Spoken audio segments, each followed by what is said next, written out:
जय हिंद साथियों, स्वागत है आपका सेल्फ स्टडी क्लासेस में सुमित जैन यूट्यूब चैनल में।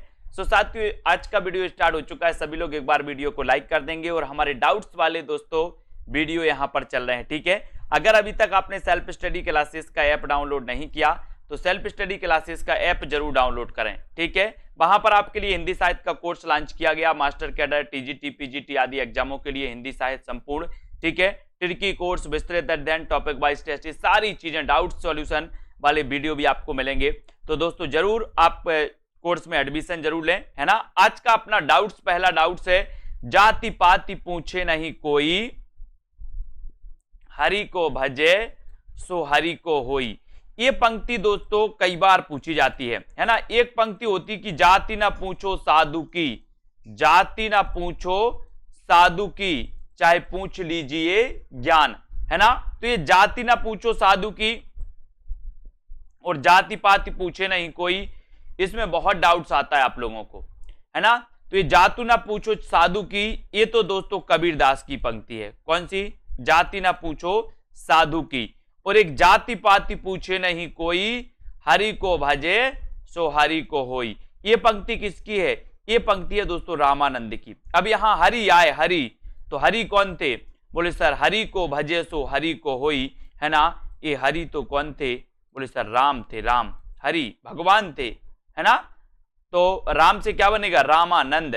तो जाति पाति पूछे नहीं कोई, हरि को भजे सो हरि को होई, ये जो पंक्ति है ये पंक्ति है रामानंद की। और जाति पाति पूछो नहीं कोई, है ना, ये जाति ना पूछो साधु की, चाहे पूछ लीजिए ज्ञान, ये पंक्ति कबीरदास की है, ठीक है। तो इन पंक्तियों में अपन को कंफ्यूज नहीं होना है, ठीक है। अगला डाउट्स अपन देखते हैं दोस्तों, यहां पर भक्ति द्रविण उपजी लाई रामानंद। अब यहां क्या कंफ्यूज होता है, कंफ्यूजन आपके अंदर आता है। यहां रामानंद लिखा है तो आप रामानंद लगा देते हो कि ये पंक्ति रामानंद की है, जबकि आपको पता है कि भक्ति दक्षिण में उपजी थी। रामानंद उत्तर भारत में इन्होंने इसका प्रचार प्रसार किया था। लेकिन दोस्तों ये पंक्ति जो है भक्ति द्रविण उपजी लाए रामानंदे, ये कबीरदास की पंक्ति है। ये रामानंद के बारे में कही गई, भक्ति द्रविण उपजी लाए रामानंद। तो रामानंद के बारे में कही गई तो ये रामानंद तो नहीं कहेंगे, कौन कहेंगे? कोई और कहेगा। कोई और में कौन आता है? वो आते हैं कबीर, है ना। तो भक्ति द्रविण उपजी लाए रामानंद, ये पंक्ति दोस्तों कबीरदास द्वारा कही गई है।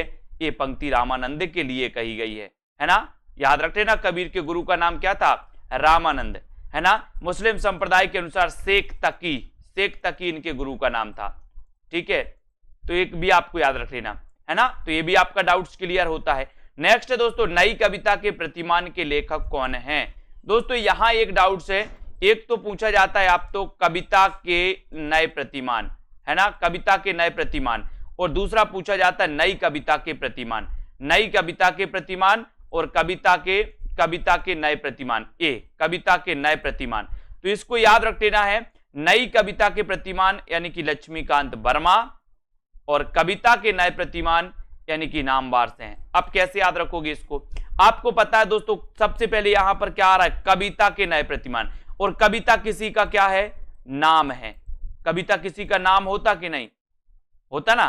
तो एक कविता सबसे पहले आए, मतलब एक कविता किसी का नाम है, तो ये रचना किसकी होगी? नामवार से की, भूलना नहीं। और यहां पर नई कविता, नई पहले आ रहा है, तो हम नई नई लक्ष्मी को पकड़ते हैं, है ना। जो अपने पास रखी है वो तो रखी है, बाकी हम नई नई लक्ष्मी को पकड़ने की कोशिश करते। लक्ष्मी को बोले नई नई लक्ष्मी आ जाए, तो नई नई लक्ष्मी, तो नई पहले आया यानी कि लक्ष्मी, तो लक्ष्मीकांत वर्मा। और कविता पहले आई यानी कविता किसी का नाम है, तो ये रचना किसकी होगी? नामवार से की, ठीक है। Doubts clear? ऐसे ही डाउट्स क्लियर करेंगे। लाइक और शेयर जरूर करते जाएं। महज डिप्टी राष्ट्र कवि किसे कहा जाता है? आपने पढ़ा होगा दोस्तों कि राष्ट्र कवि कहा जाता है किसे? राष्ट्र कवि कहा जाता है दिनकर को। किसे कहा जाता है? दिनकर को। राष्ट्र कवि मैथिली शरण गुप्त को, है ना। राष्ट्र कवि मैथिली शरण गुप्त को कहा जाता है। लेकिन महज डिप्टी राष्ट्र कवि स्वयं को कहा था किसने? दिनकर जी ने स्वयं को महज डिप्टी राष्ट्र कवि कहा था। कभी ऐसा आपसे पूछा जाए कि महज डिप्टी राष्ट्र कवि किसे कहा जाता है, तो आपको लगाना दिनकर, और राष्ट्र कवि किसे कहा जाता है तो आपको लगाना मैथिली शरण गुप्त, ठीक है। क्लियर? हाँ, बहुत बढ़िया। अब यहां पर आते हैं दोस्तों, अगला क्वेश्चन देखते हैं। हार की जीत कहानी के रचनाकार कौन है? हार की जीत कहानी दोस्तों इसके रचनाकार आपको पता होगा। बोले सर आपको ज्यादा पता है सुदर्शन की। हार की जीत कहानी का कि आपने पढ़ी होगी बाबा भारती वाली, तो आपको ज्यादा पता है सुदर्शन की, तो आप सुदर्शन लगा के आओगे। लेकिन आपको पता होनी चाहिए कि हार की जीत कहानी प्रेमचंद की भी है। किसकी भी है? प्रेमचंद जी की भी है। बोले प्रेम में भी हार की जीत होती है ना। सुदर्शन तो आपको पता ही है। तो ये दोनों लेखकों के द्वारा दोस्तों हार की जीत प्रेमचंद की द्वारा भी लिखित है और सुदर्शन द्वारा लिखित भी कहानी है। दोनों की कहानी है ना, दोनों की कहानी, प्रेमचंद की भी और सुदर्शन की भी। कौन सी? हार की जीत। ठीक है, डाउट्स क्लियर? हार की जीत कहानी आपको पता चल गया। अब यहां पर दोस्तों अपने कितने 5 प्रश्न आज के कंप्लीट होते हैं। ऐसे ही दोस्तों डाउट्स वाले प्रश्न आपके पास अगर हैं तो आप कमेंट में लिखें, उनके उत्तर आप जरूर लिखें कि इसमें कहां आपको कंफ्यूजन होता है ना। कौन कौन से 2 प्रश्नों में आप कंफ्यूज होते हो, किन किन से 2 कवियों में कंफ्यूज होते, वो चीज आपको कमेंट में जरूर लिखनी है। ठीक है, तो चलिए दोस्तों आज की इस वीडियो के लिए बस इतना ही। आपको इसी प्रकार से बने रहना है, पढ़ते रहना है और लाइक और शेयर जरूर करें। इसके पहले बहुत सारे वीडियो डाउट्स वाले दोस्तों पहुंच चुके हैं। जिनको भी डाउट्स रहते वो अपने डाउट्स बताते हैं और यहां क्लियर किया जाता है आपके लिए वीडियो के माध्यम से। ठीक है, तो जुड़े रहें, लाइक करें। सेल्फ स्टडी क्लासेस ऐप जरूर डाउनलोड कर लें, जहां पर आपके लिए हिंदी साहित्य का संपूर्ण कोर्स, ट्रिकी कोर्स, विस्तृत कोर्स दोस्तों आपके लिए लॉन्च किया गया, आपके लिए उपलब्ध है। आप उसको दोस्तों एडमिशन ले सकते, परचेस कर सकते। ठीक है, ऐसे ही बहुत सारी चीजें आपको पढ़ाई जाती हैं। तो जय हिंद।